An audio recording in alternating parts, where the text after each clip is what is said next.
हिंदी 1-1 पर अभी देखते हैं एडवांस्ड इंग्लिश स्ट्रक्चर नंबर 353। जितना ज्यादा मैं सोचता हूँ उतना ज्यादा उलझ जाता हूँ।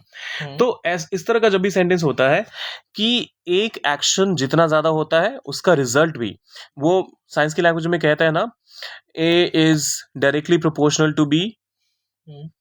तो यहाँ पर एक्शन के डायरेक्टली प्रोपोर्शन आपका रिजल्ट भी होता है। ऐसा जब भी आपके सेंटेंस में आ जाए, वैसे प्रोपोर्शन का सही मैंने साइन बनाया है, इज डायरेक्टली प्रोपोर्शनल के लिए यही साइन होगा ना। चलिए सही है, थोड़ा बहुत साइंस याद है अभी भी।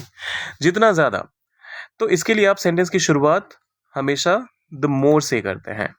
The more plus subject plus verb. अब यहां पर फिर से मैं वर्ब में क्लैरिटी नहीं दूंगा, क्योंकि सिंपल सी बात है, अगर ये प्रेजेंट का होगा तो प्रेजेंट का वर्ब पिक कर लीजिएगा, पास्ट का होगा तो पास्ट का पिक कर लीजिएगा।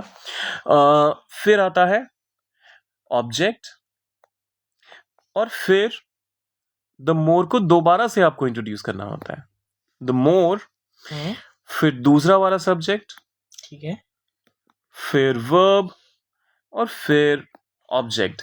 तो मतलब सेम क्लॉज का प्लेसमेंट दो बार हो रहा है यहाँ पर। पहला वाला हमारा रीजन है और दूसरा वाला हमारा रिजल्ट है। ठीक है, so reason and this one is result. Example के लिए पहला स्टेटमेंट कहता है जितना ज्यादा मैं सोचता हूं उतना ज्यादा उलझ जाता। उलझने को इंग्लिश में क्या कहते हैं? कंफ्यूज हो जाता हूं। ओके, अब यहां पर एंटेंगल्ड का इस्तेमाल नहीं करेंगे। एंटेंगल्ड फिजिकली जब कोई उलझ जाता है किसी चीज में, तो उस केस में आप इस्तेमाल करते हैं। कंफ्यूज होना वही हो ना, सोचने में तो इंसान कंफ्यूज ही होगा ना।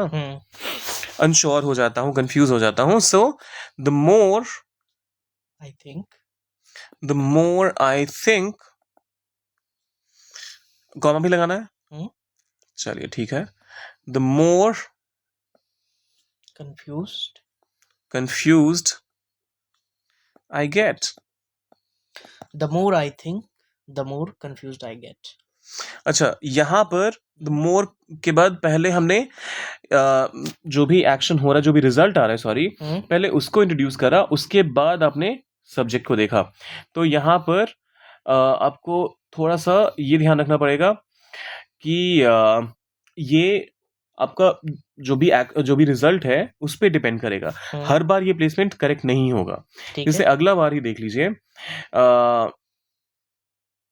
जितना ज्यादा वो बोलती है उतना ही गलतफहमी बढ़ती है। ठीक है, सो वो बोलती है द मोर शी टॉक्स।